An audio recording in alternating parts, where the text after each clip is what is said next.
Hydrogen is the simplest and most abundant element found in the universe. It is present on Earth as a biatomic form, H2, and it's present in a number of different environments here on Earth.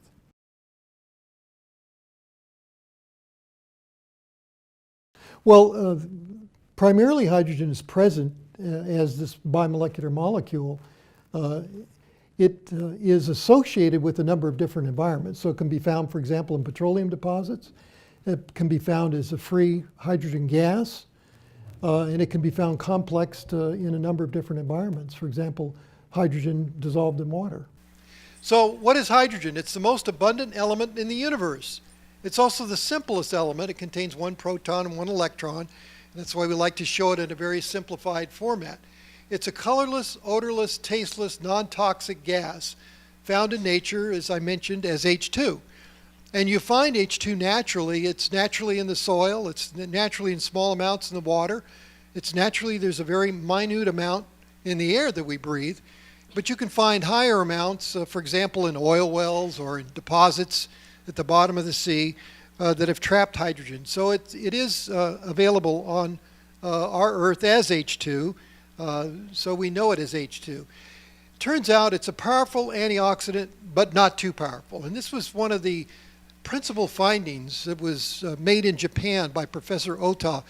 He did an amazing study where he found that not only was hydrogen an antioxidant, that is, it was able to neutralize oxidative capacity in the cell, and I'll show you what that means in just a moment, but it was not too powerful because there's some very natural oxidants in our cells which are very important for signaling in the cell and for regulation of gene expression, so regulating our genes and so on. So it's important if we use an antioxidant that it's not too powerful. So it can neutralize or reduce very dangerous oxidants in our cells, and these dangerous oxidants account for a number of different problems, particularly in chronic illnesses. We have an excess of these produced in both acute and chronic illnesses. So it's something that we have to maintain control over in terms of maintaining control over our health. And the important thing, as I mentioned, hydrogen does not interfere with the signaling systems within the cell. So there's some very minor oxidants in the cell that are important in signaling and controlling gene regulation and so on. We don't want to interfere with those because that can cause catastrophic events.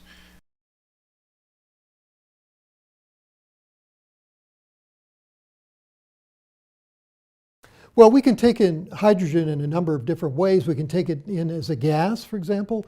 We can take it in as a saline mix, or we can take it in as hydrogen-enriched water. Now, by far the simplest way to take in hydrogen is with hydrogen-enriched water, just by ingesting it, just by drinking.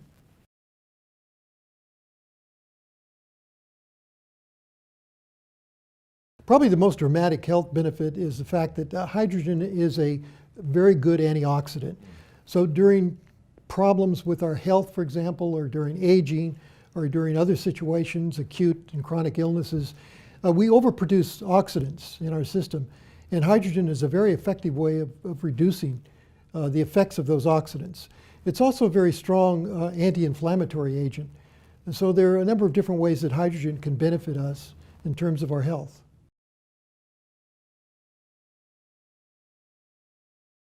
Oh, it's absolutely safe.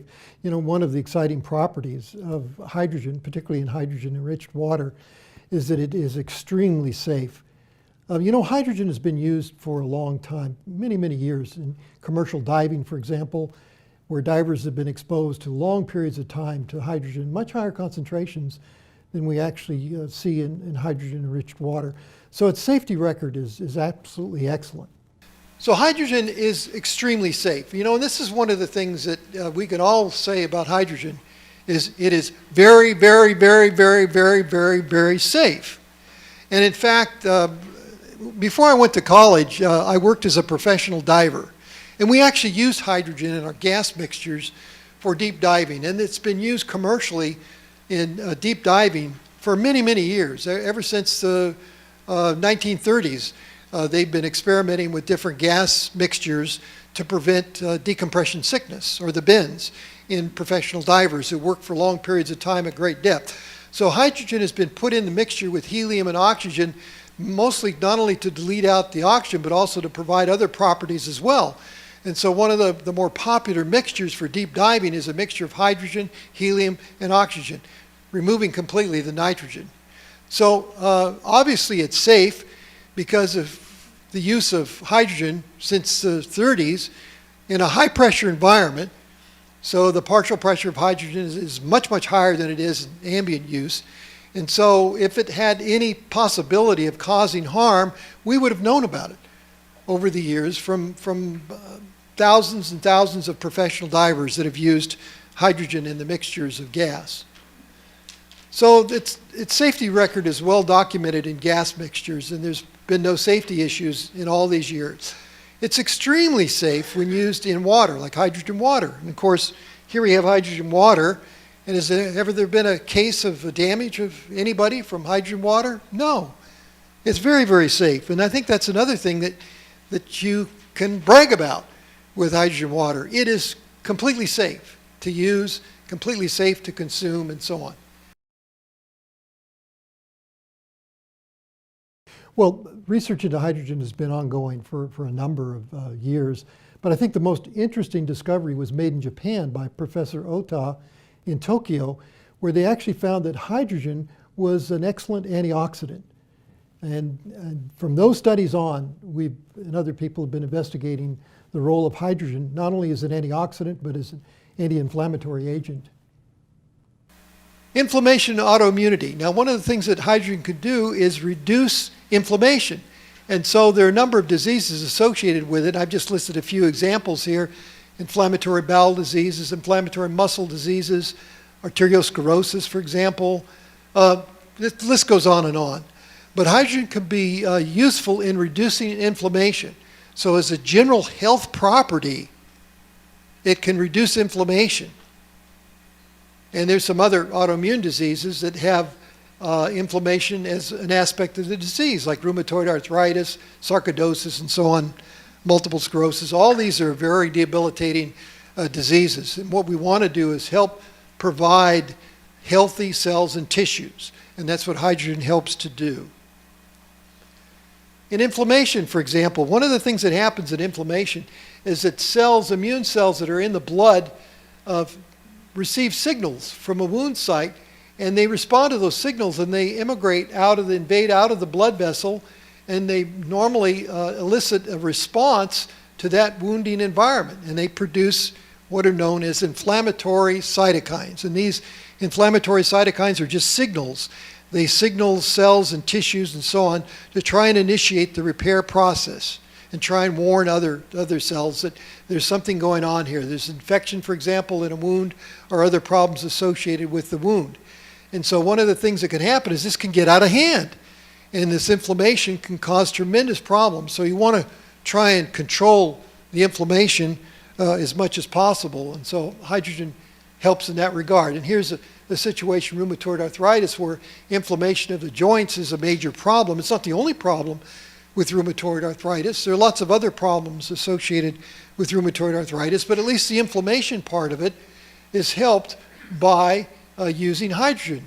So there's a study here that I'm quoting with 20 patients with rheumatoid arthritis that drank hydrogen-enriched water for 12 weeks, and the hydrogen-enriched water reduced the markers found in the blood for rheumatoid arthritis, reduced the symptoms of rheumatoid arthritis, and it turns out the patients with early RA, early rheumatoid arthritis, actually responded better than the patients that had had arthritis for a long time. Well, that's understandable because there's less damage, permanent damage, in early patients compared to late patients.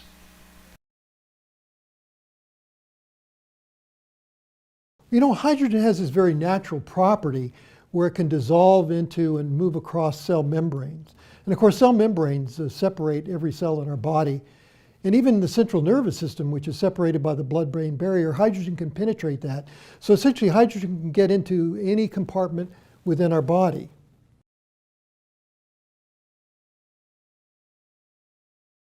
Well, it's true. I mean, the cell membranes, for example, that's one of my important topics that we developed in the early 70s. But I must say that hydrogen is a very, very interesting molecule in terms of its ability to penetrate not only into cells, but into the organelles inside cells and passing through various membranes. And therefore, it can virtually go everywhere in your body. And I think that's important for its health benefits.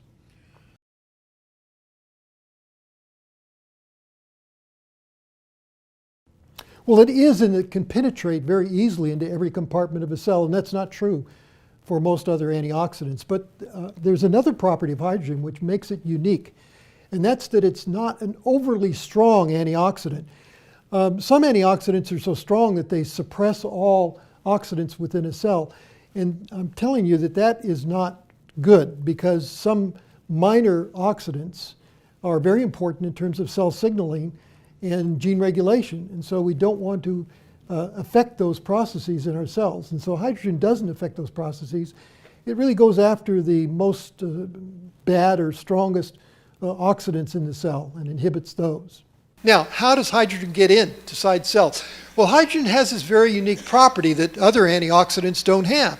It can penetrate the cell membrane of a cell. Here's a cell, and this green barrier around here is the membrane around the cell, and hydrogen penetrates that fairly easily, and it gets into all the compartments of the cells. It gets into mitochondria, it gets into the nucleus, it gets into all these compartments of the cell, and it does that very easily.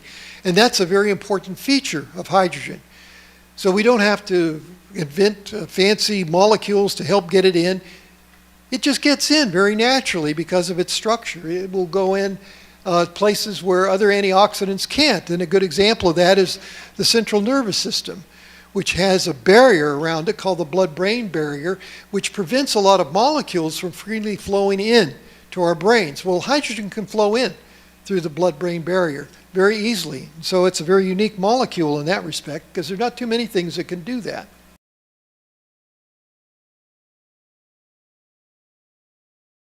Our tap water contains a variety of different chemicals, for example. They contain chlorine and a number of other components. So there is some concern about it, and I think this is where hydrogen-enriched water could be very helpful.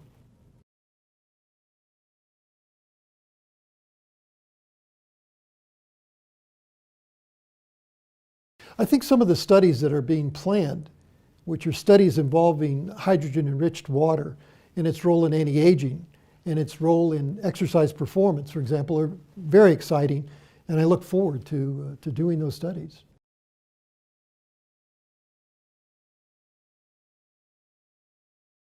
Well, we're very interested to see if hydrogen water can actually enhance an individual's performance, but also we want to see if it enhances or increases their ability to recover from exercise. And this is very important because recovery involves the repair process of cells.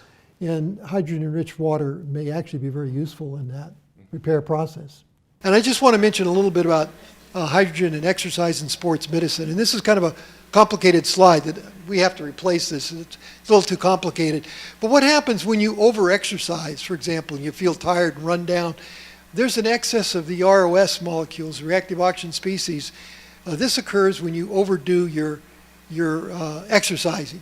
And also, you have to build up your antioxidant defenses, because this is something, when you're training, you have to have a high level of the antioxidant defenses. And here's where hydrogen can help you do this. So there's a couple of, this is one of my last slides, a couple of studies that show this. For example, one was a placebo-controlled double-blind trial using healthy male athletes who drank hydrogen-enriched water post-exercise. So they exercised and they drank hydrogen-rich water. And what they found is that when they did this, they had less problems with cramping. They had less lactate produced. So lactic acid, for example, is one of the things that builds up when you exercise. And the hydrogen actually reduced that. And because they had lower exercise acidosis, which is a buildup of lactic acid. So they had less oxidative stress, for example, and that's very important. And there was another placebo-controlled trial using injured male athletes who took hydrogen, in this case hydrogen tablets. And what they found was that they had faster return from their injuries if they took hydrogen, for example. So it's actually important in helping repair after injury occurs.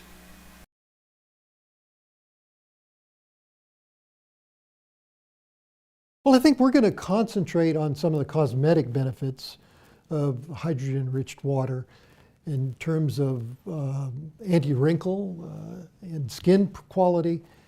And that's one area that we're very interested in. But there's some other anti-aging effects as well. And we'll have to go into those in more detail later.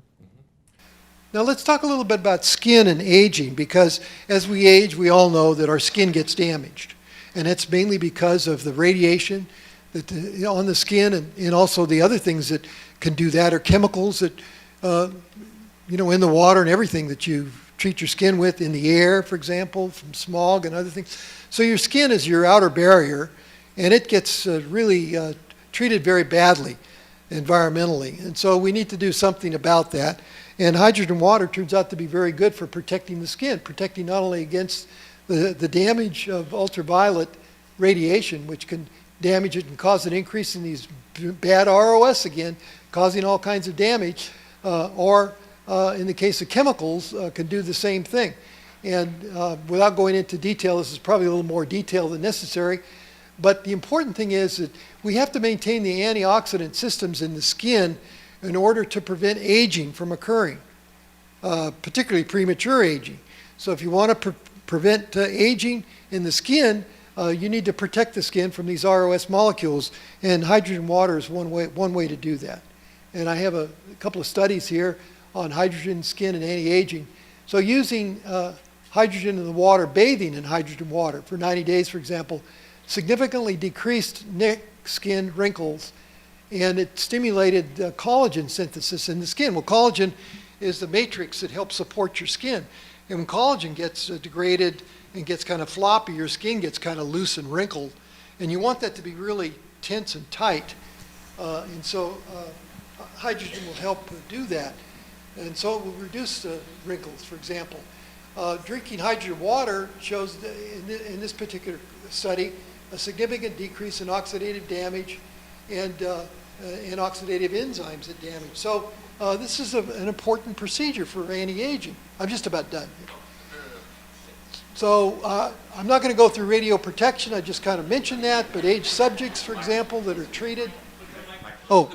Subjects that are treated with hydrogen water, for example, show a reduction in skin inflammation and an increase in the synthesis of these collagen molecules. So it's very beneficial.